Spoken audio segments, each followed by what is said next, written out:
Hey, hello, and welcome to this episode of Learn Everyday English, your roadway to English proficiency.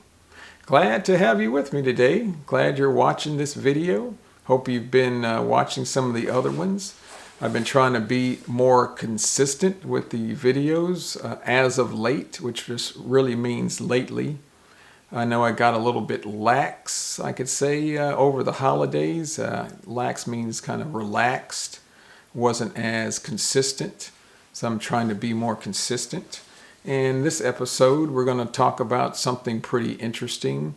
Again, it's kind of like phrasal verbs, or we have another expression, we say idioms in English.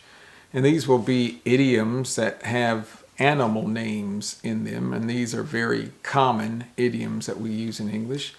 Hey, but before I jump into that, hit the like button and subscribe. Hit the bell for notifications so you know when I upload a new video, and 4, make sure you tell your friends about it. Also, check out our Learn Everyday English webpage at www.learneverydayenglish.com. You can access the videos or YouTube channel from there. But more importantly, you can access our Learn Everyday English podcasts. You can actually listen to the podcast directly from the webpage, or you can find links to them. And more importantly, there's a podcast resources page where you can download program notes from each of the podcasts, so you can listen and follow along with me. And it's a great way to practice your listening comprehension skills. Or and you can also download the podcasts from the major podcast applications like Spotify, Google Podcast, and Apple Podcasts, and the like. So be sure to check all those things out. But without further ado, we're going to jump right in to today's episode on English expressions or idioms with animal names in them. So the first, what you might ask, what is an idiom? Idiom, I-D-I-O-M. An idiom is a term whose meaning cannot be determined from the literal meaning of the words that it is made of. So you see an expression and you read it and you go, wow, that doesn't make sense. And that's kind of what an idiom is. And I know a lot of languages have idioms, and they can be some of the more difficult things to learn and to master when you're learning a new language. Like I said, idioms aren't always easy to learn and understand, and the only way to learn them is to hear them and have the meaning explained to you, and that's what I'm going to do in this video. And that's why it's important to listen in the new language that you're trying to learn. So that's why I think either watching and listening to videos like this, or actually listening to podcasts, which I do a lot myself in Spanish as I am learning Spanish, is key. I think to me is very important, because you get used to the rhythm, the sound of the language, and slowly over time you get used to hearing expressions, and your ability to comprehend increases. In your ability to comprehend as people speak faster and faster also increases. So the first expression in English is the elephant in the room. The elephant in the room. You might say, that doesn't make any sense at all, right? Who's going to have an elephant in the room unless maybe you're at a circus?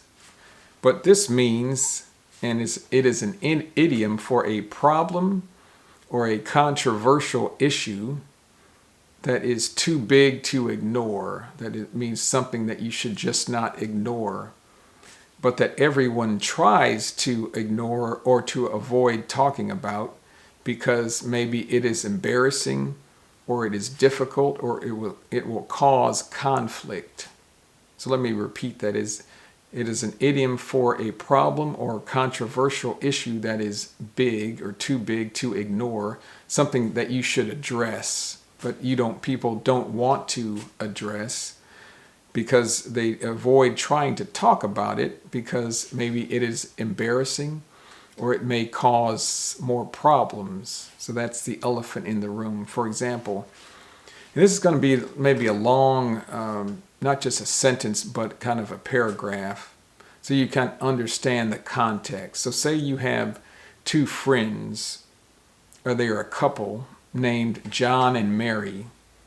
And John and Mary just had a baby, their first baby. But the thing is, or maybe the problem is, they are of two different faiths, we say in English, or two different religions. So say John is Christian and Mary is Jewish. And in the past, before the baby was born, John said, no, I'm going to stay Christian. I'm going to my Christian church. And Mary says, no, I'm Jewish. I'm going to continue practicing my Jewish faith and go to the synagogue. So they are kind of practicing their religious faith separately. And they either have never wanted to talk about, what will happen if they have a baby. And the question is, how are they going to raise the baby?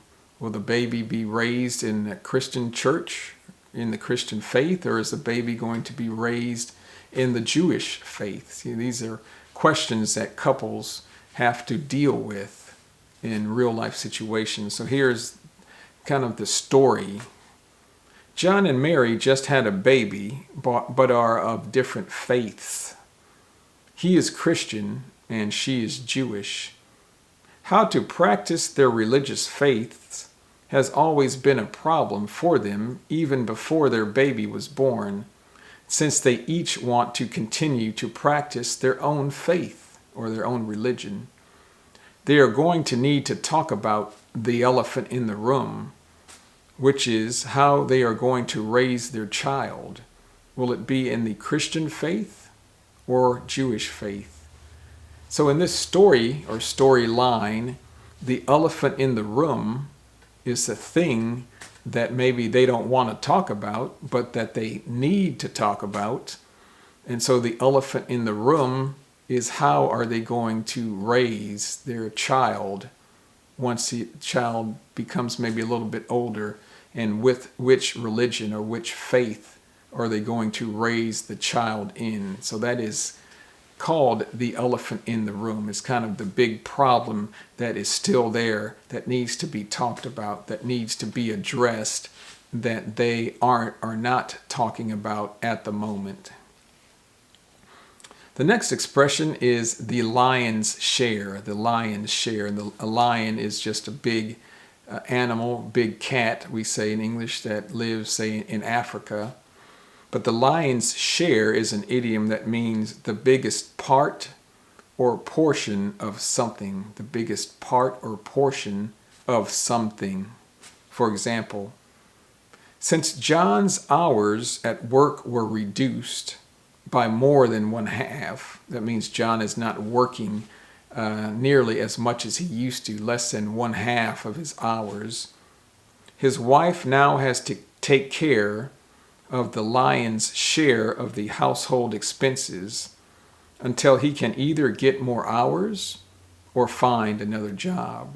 So again, let me read that.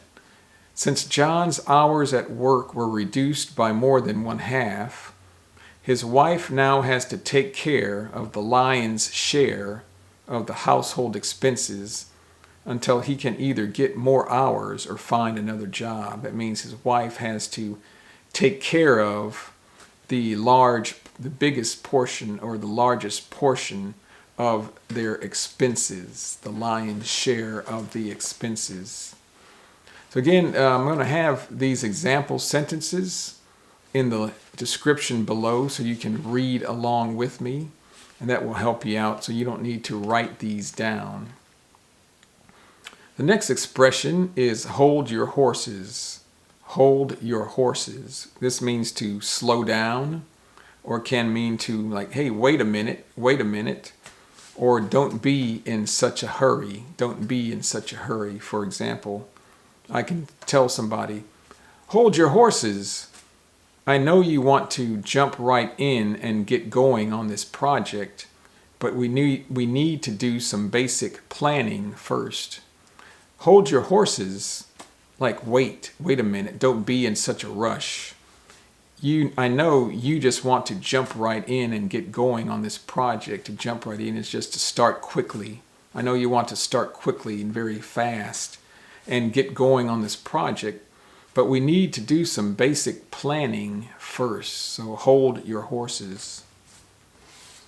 The next expression is to be pig-headed. To be pig-headed, and pig is just an animal, pig, but to be pig-headed means just to be stubborn. To be stubborn, and we probably know a lot of people that are pig-headed, right? Here's an example. Peter just won't listen to reason. He is so pig-headed. Peter just won't listen to reason. He is so pig-headed. He is just so stubborn. He won't listen to me or anything that people want to tell him. The next expression is to weasel out of something. To weasel out of something. And a weasel is an animal. It's a small animal, kind of long animal. W-E-A-S-E-L. You probably may want to Google that and see what a weasel is. But to weasel out of something means to abandon your responsibility or commitment in a way that is sneaky or cowardly. So to abandon or not fulfill or do something, not fulfill your responsibility or your commitment, like something you said you were going to do, in a way or a manner that is sneaky or cowardly. Sneaky or cowardly. So for example, maybe this sentence will make this more clear to you. Previously, or we say beforehand, Mary said she would pay her share of the rent, but now she is saying she doesn't have the money. That means she can't pay her share of the rent. She is always trying to weasel out of her commitments. Again, previously Mary said she would pay her share of the rent, but now is saying she doesn't have the money. She is always trying to weasel out of her commitments. She's always trying to say, maybe we say to back out of her commitments, not fulfill her commitments, or not do what she promised or committed to do or said she was going to do. That means to weasel out of something. The next expression is let the cat out of the bag. Let the cat out of the bag. This is kind of odd because who carries a cat in a bag? I know I don't. But this means to reveal or to tell a secret. To reveal a secret to someone or to tell a secret to someone. To tell something that you shouldn't tell. For example, I accidentally let the cat out of the bag and told my mother that I was accepted to medical school, even though I had planned to wait another week and tell her on her birthday. I accidentally let the cat out of the bag. I accidentally kind of revealed a secret or told something I shouldn't have said right now, and told my mother that I was accepted to medical school, even though I had planned to wait another week and tell her on her birthday. So that's let the cat out of the bag. The next example is let sleeping dogs lie. Let sleeping dogs lie. So this means to not talk about things or to interfere into something so as not to cause problems if you talk about them. So to not talk about things or to interfere so as not to maybe create more problems. So this is let sleeping dogs lie. This comes from, I guess, the concept that, if a dog is sleeping and if you wake him up, maybe he may get mad and growl at you, is to growl, or maybe he might try to bite you or attack you. So a lot of times it's better just to let the dog remain sleeping. So that's why we say let sleeping dogs lie. Don't bother them, basically. So here's an example. I hear John and Mary were having marriage problems but went to counseling and have patched things up for now. So to patch things up means like to smooth things over, to get rid of the problem. Is we patch things up. That means like we agreed to or settled our differences. We don't have the problems anymore because we patched them up. So they patched things up for now, but I know you want to talk to them about their issues as you have some insight or maybe knowledge into what might be causing some of their problems. But if I were you, I would just let sleeping dogs lie. I know this is long, but let me read that again. I hear John and Mary are having marriage problems, but went to counseling and have patched things up for now. I know you want to talk to them about their issues as you have some insight or knowledge into what might be causing some of their problems. Hey, but if I were you, I would just let sleeping dogs lie. So this means John and Mary had problems, but now they're okay for now, right now.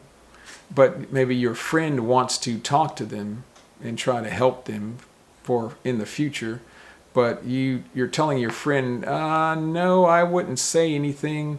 Don't interfere. Things are going fine now. Just leave it alone. That means just let sleeping dogs lie. Kind of like don't mess with the situation. The next expression is go on a wild goose chase. Go on a wild goose chase. And a goose is just a type of bird. A goose, Goose. This means to go or chase after something that you are not likely to get, or a pursuit that is a waste of time because it ultimately will not succeed, or it ultimately doesn't succeed or doesn't accomplish anything. That's a wild goose chase. Kind of like you are just wasting your time trying to do something. Here's an example sentence. I have been dealing with this health problem and seeing many different doctors for the past 10 years, yet no one can seem to find out what the problem is. I feel like I have been on a wild goose chase for the past decade. I have been dealing with this health problem and seeing many different doctors for the past 10 years, yet no one can seem to find out what the problem is. I feel like I have been on a wild goose chase for the past decade. And a decade is 10 years. So I've been on a wild goose chase. That means I feel like I've just wasted my time the past 10 years because nobody can solve my problem. So that means going on or been on a wild goose chase. The next example expression or idiom is quit cold turkey. Quit cold turkey. And turkey is another type of bird. And this means like to quit something or stop doing something. For example, if you quit something like a habit, like if you drink coffee, a lot of coffee, or you like to smoke or drink, and you can quit those habits cold turkey. That's usually the most common way we use this expression or idiom. So it means to stop doing something completely, and also to stop doing it immediately, kind of, and all at once, and not gradually or slowly. So you stop doing something immediately. We say just like that. For example, I am very proud of Jim. He quit smoking cold turkey after having smoked for over 20 years. I'm very proud of Jim. He quit smoking cold turkey after having smoked for over 20 years. That means after 20 years, one day Jim said, I'm not going to smoke anymore. And right then, he stopped smoking. He stopped smoking cold turkey, like right away, immediately. So you can maybe stop drinking cold turkey, or stopped drinking coffee, cold turkey. The next expression is to watch something or someone like a hawk. watch someone or something like a hawk. A hawk is a type of bird that has very good eyesight. They can see very well. So to watch something or someone like a hawk means to watch someone very carefully, like this, and sometimes suspiciously, like you think they may be trying to do something or trying to do something bad or something wrong.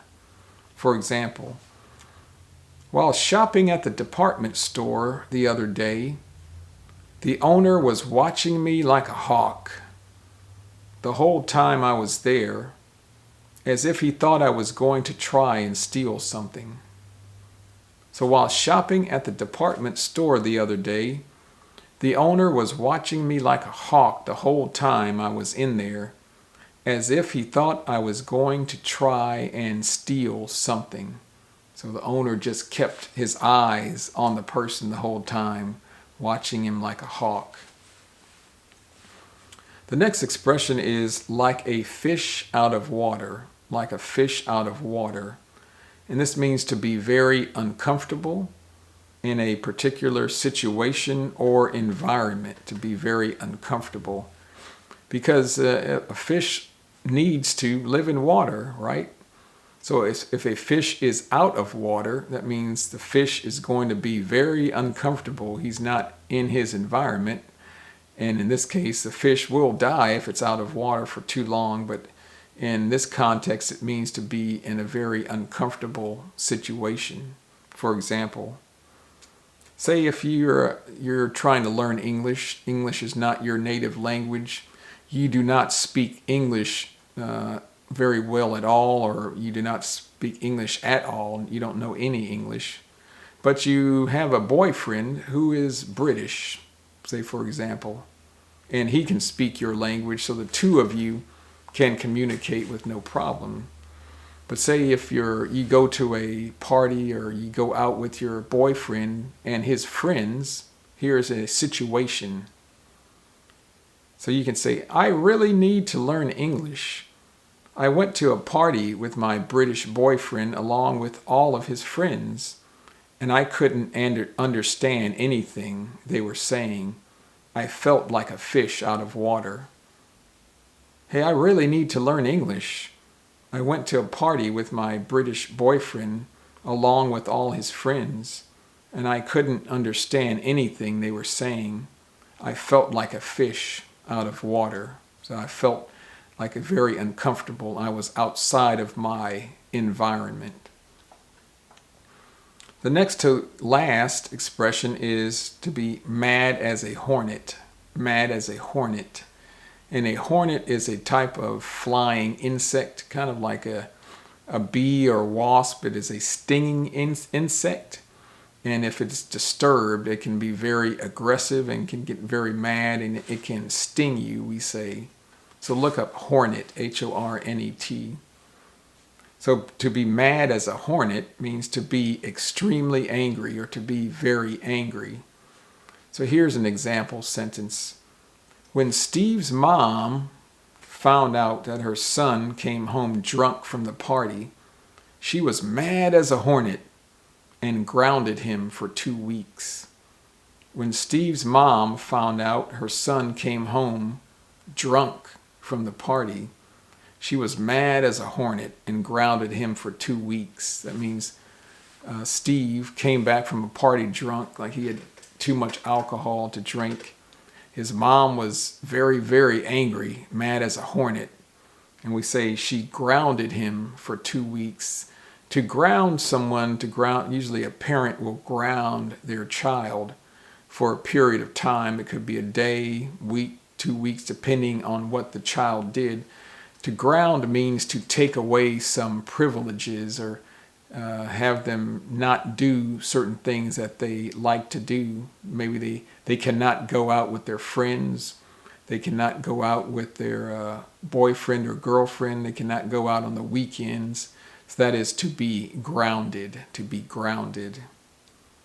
And the last expression is wouldn't hurt a fly. Wouldn't hurt a fly, or would not hurt a fly.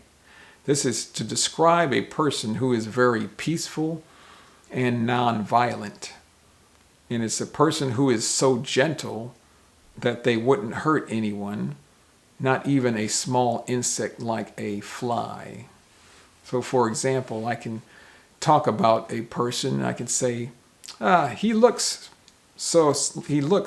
like such a tough and mean person, but that is just an act, or that is just a show. Actually, he wouldn't hurt a fly. He looks like such a tough and mean person, but that is just an act, or that is just a show. Actually, he wouldn't hurt a fly. So here's another expression, but that is just an act, that he is kind of just acting.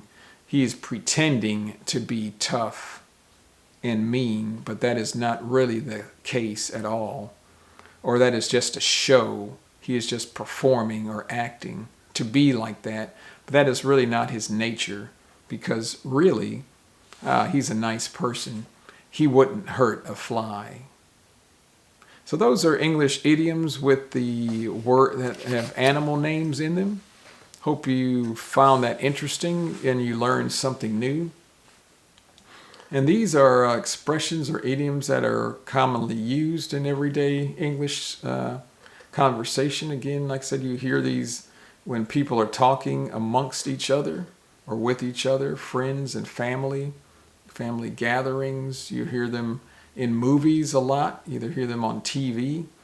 So again, these are like phrasal verbs and idioms. These just take time to learn and to master. So again, it's important to listen. Maybe try to write these down yourself, use them in a sentence, or watch this video over several times. And maybe I've heard some people tell me, hey, I was listening to something and I heard this phrasal verb, or I was talking to somebody practicing my English and I used this phrase, or I used this idiom, I used this phrasal verb. It kind of just came out and I didn't think about it, because if you hear it enough, you'll become more accustomed to it and using it. Well, that's enough for now. So again, if you like this video or these types of videos, hit the like button and subscribe. Hey, leave me a comment below if you like the video. Be sure to check out the Learn Everyday English webpage, and be sure to check out our podcasts. I'm sure you'll like those. They've been downloaded in over 75 countries around the world. So people are listening to those, and I've gotten some good comments from those as well. So until next time, have a good day and a good weekend, and we'll check you later from Learn Everyday English. Talk to you later. Hey, goodbye.